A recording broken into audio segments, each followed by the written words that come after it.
ಹೊಸೂರು ಮಾರ್ಗದ ಸಿಸಿಟಿವಿಯನ್ನ ಪರಿಶೀಲನೆ ಮಾಡಲಾಗ್ತಾ ಇದೆ. ದರೋಡೆಗೆ ಸಂಬಂಧಪಟ್ಟ ಹಾಗೆ 3 ಗಂಟೆ 10 ನಿಮಿಷಕ್ಕೆ ಬಟ್ಟರಹಳ್ಳಿಯನ್ನ ಪಾಸ್ ಆಗಿದೆ ಇನೋವಾ ಕಾರು ಬಟ್ಟರಹಳ್ಳಿಯನ್ನ ಪಾಸ್ ಆಗಿರೋ ಬಗ್ಗೆ ಮಾಹಿತಿ ಸಿಗ್ತಾ ಇದೆ. ಘಟನೆ ನಡೆದಿರೋದು 1:30 ಸುಮಾರಿಗೆ. ಇವರು ಬಟ್ಟರಹಳ್ಳಿಯನ್ನ ಪಾಸ್ ಆಗಿರೋದು 3:10 ಸುಮಾರಿಗೆ. ಹೊಸೂರು ಮಾರ್ಗದ ಸಿಸಿಟಿವಿಗಳ ಪರಿಶೀಲನೆಯನ್ನ ಸದ್ಯ ತನಿಖಾಧಿಕಾರಿಗಳು ಮಾಡ್ತಿದ್ದಾರೆ. 3 ಗಂಟೆ 10 ನಿಮಿಷದ ಸುಮಾರಿಗೆ ಬಟ್ಟರಹಳ್ಳಿಯನ್ನ ಪಾಸ್ ಆಗಿದೆ ಕಾರ್ ಯಾವ ಕಡೆ ಹೋಗಿದೆ, ಲಾಸ್ಟ್ ಕೊನೆಯದಾಗಿ ಕಾಣಿಸಿದ್ದಲ್ಲಿ, ಅದಾದ ಬಳಿಕ ಎಲ್ಲಿಗೆ ಹೋಗಿರಬಹುದು, ಆ ಮಾರ್ಗದಲ್ಲಿರುವಂತಹ ಸಿಸಿಟಿವಿಗಳು ಪ್ರತಿಯೊಂದನ್ನು ಪರಿಶೀಲನೆ ಮಾಡಲಾಗ್ತಾ ಇದೆ. ಆ ವೆಹಿಕಲ್ ಬೆಂಗಳೂರು ಬಿಟ್ಟು ಹೊರಗಡೆ ಹೋಗದೇ ಇರುವಂತಹ ರೀತಿಯಲ್ಲಿ ಎಲ್ಲಾ ಕಡೆ ಟೋಲ್ಗಳಲ್ಲೂ ಕೂಡ ಪರಿಶೀಲನೆ ಮಾಡುವಂತಹ ಕೆಲಸವನ್ನ ಸದ್ಯ ಪೊಲೀಸರು ಮಾಡ್ತಿದ್ದಾರೆ. ಯಾವ ರೀತಿ ಪ್ಲಾನ್ ಅನ್ನ ಮಾಡ್ಕೊಂಡಿದ್ರು ಇವರು, ನಾವು RBI ನವರು ನಿಮ್ಮ ವೆಹಿಕಲ್ ನಲ್ಲಿರುವಂತಹ ಹಣದ ಡಾಕ್ಯುಮೆಂಟ್ ನ ನಾವು ಪರಿಶೀಲನೆ ಮಾಡಬೇಕು ಅಂತ ಹೇಳಿ ಈ CMS ವೆಹಿಕಲ್ ನ ಅಡ್ಡಗಟ್ಟಿ ಯಾಮಾರಿಸಿದ್ರು. ಹಣವನ್ನ ತಮ್ಮ ಕಾರ್ನಲ್ಲಿ ತುಂಬಿಕೊಂಡ್ರು. ಅದಾದ ನಂತರ 3 ಜನ ಸಿಬ್ಬಂದಿ, 2 ಗನ್ಮ್ಯಾನ್ ಗಳನ್ನ ಕೂಡ ತಮ್ಮ ಕಾರ್ನಲ್ಲಿ ಹಾಕೊಂಡ್ಬಿಟ್ರು. ಅದರ ಜೊತೆಗೆ ಮತ್ತೋರ್ವ ಹಣ ಹಾಕುವಂತಹ ಸಿಬ್ಬಂದಿ, ಆತನನ್ನು ತಮ್ಮ ಕಾರ್ನಲ್ಲಿ ಕೂರಿಸ್ಕೊಂಡ್ರು. ಆ ನಂತರ ಡೈರಿ ಸರ್ಕಲ್ ಫ್ಲೈಓವರ್ ಮೇಲೆ CMS ವಾಹನದಿಂದ ಇನೋವಾ ಕಾರ್ಗೆ ಹಣವನ್ನ ಶಿಫ್ಟ್ ಮಾಡುವಂತಹ ಕೆಲಸವನ್ನ ಮಾಡ್ತಾರೆ.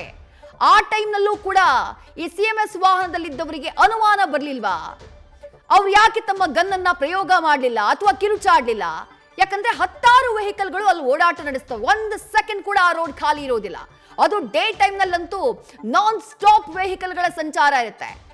ಆ ರೀತಿ ವೆಹಿಕಲ್ಗಳ ಸಂಚಾರ ಇದ್ದಂತಹ ಟೈಮ್ನಲ್ಲೇ ಇವರು ಯಾವುದೇ ಭಯ ಇಲ್ಲದೆ CMS ವೆಹಿಕಲ್ನಿಂದ ಆ ಫ್ಲೈಓವರ್ನಲ್ಲಿ ತಮ್ಮ ಕಾರ್ಗೆ ಹಣವನ್ನ ತುಂಬಿಸಿಕೊಳ್ತಾರೆ, ಆ ಬಾಕ್ಸ್ಗಳನ್ನ ಎತ್ತಿಟ್ಕೊಳ್ತಾರೆ ಅಂತಂದ್ರೆ ನಿಜಕ್ಕೂ ಶಾಕಿಂಗ್ ಅಲ್ವಾ? ಹಾಗಾದ್ರೆ CMS ವೆಹಿಕಲ್ ನಲ್ಲಿದ್ದಂತಹ ಸಿಬ್ಬಂದಿಯೂ ಇದಕ್ಕೆ ಸಪೋರ್ಟ್ ಮಾಡಿದ್ರ? ಆ ಬಗ್ಗೆ ತನಿಖೆ ಆಗ್ತಾ ಇದೆ. ಅವರನ್ನ ವಿಚಾರಣೆಗೆ ಒಳಪಡಿಸಲಾಗ್ತಾ ಇದೆ. ಮತ್ತೊಂದು ಕಡೆ ಬಟ್ಟರಹಳ್ಳಿ ಬಳಿ ಪಾಸ್ ಆಗಿದೆ ಕಾರ್ 3 ಗಂಟೆ 10 ನಿಮಿಷದ ಸುಮಾರಿಗೆ. ಕೃತ್ಯ ನಡೆದಿರೋದು 1 ಗಂಟೆ 30 ನಿಮಿಷದ ಸುಮಾರಿಗೆ. ಈ ಬಗ್ಗೆ ಸದ್ಯ ಪರಿಶೀಲನೆಯನ್ನ ಮಾಡುವಂತಹ ಕೆಲಸವನ್ನ ತನಿಖಾಧಿಕಾರಿಗಳು ಮಾಡ್ತಿದ್ದಾರೆ. ಇನ್ನು ದರೋಡೆಗೆ ಬಳಸಿದಂತಹ ಆ ನಂಬರ್ ಪ್ಲೇಟ್ ನ ಗಮನಿಸ್ತಾ ಇದ್ದೀರಿ. ನಂಬರ್ ಪ್ಲೇಟ್ 2018ರಲ್ಲಿ ನೋಂದಣಿಯಾದಂತಹ ಕಾರಿನ ನಂಬರ್ ಪ್ಲೇಟ್ ಅದು. ಆ ಕಾರು ಸ್ವಿಫ್ಟ್ ಕಾರು. ಆ ಸ್ವಿಫ್ಟ್ ಕಾರ್ನ ನಂಬರ್ ಪ್ಲೇಟ್ ನ ಇವರು ಬಳಸಿದ್ದಾರೆ. ನಕಲಿ ನಂಬರ್ ಪ್ಲೇಟ್ ನ ಬಳಕೆ ಮಾಡಿ ದರೋಡೆಯ ಕೃತ್ಯವನ್ನ ಎಸಗುವಂತಹ ಕೆಲಸವನ್ನ ಈ 6-7 ಜನರ ಗ್ಯಾಂಗ್ ಮಾಡಿದೆ. ಗರುಡ ಆಟೋಕ್ರಾಫ್ಟ್ ಲಿಮಿಟೆಡ್ ಶೋರೂಮ್ ನಿಂದ 2018ರಲ್ಲಿ ಇದನ್ನ ಖರೀದಿ ಮಾಡಲಾಗಿತ್ತು. ಈ ನಂಬರ್ ಪ್ಲೇಟ್ ಇದ್ದಂತಹ ಕಾರನ್ನ, ಸ್ವಿಫ್ಟ್ ಕಾರನ್ನ. ಆದ್ರೆ ಇವರು ಈ ನಂಬರ್ ಪ್ಲೇಟ್ ನ ಕಳುವು ಮಾಡಿ ತಮ್ಮ ಕಾರಿಗೆ ಬಳಸಿಕೊಂಡು ದರೋಡೆ ಮಾಡಿ ಈಗ ಅದನ್ನ ಎಲ್ಲಿ ಬಿಸಾಕ್ ಹೋಗಿದ್ದಾರೋ ಗೊತ್ತಿಲ್ಲ. ಸದ್ಯ ಇನೋವಾ ಕಾರ್ನ ಟ್ರ್ಯಾಕ್ ಮಾಡುವಂತಹ ಕೆಲಸವನ್ನ ತನಿಖಾಧಿಕಾರಿಗಳು ಮಾಡ್ತಿದ್ದಾರೆ.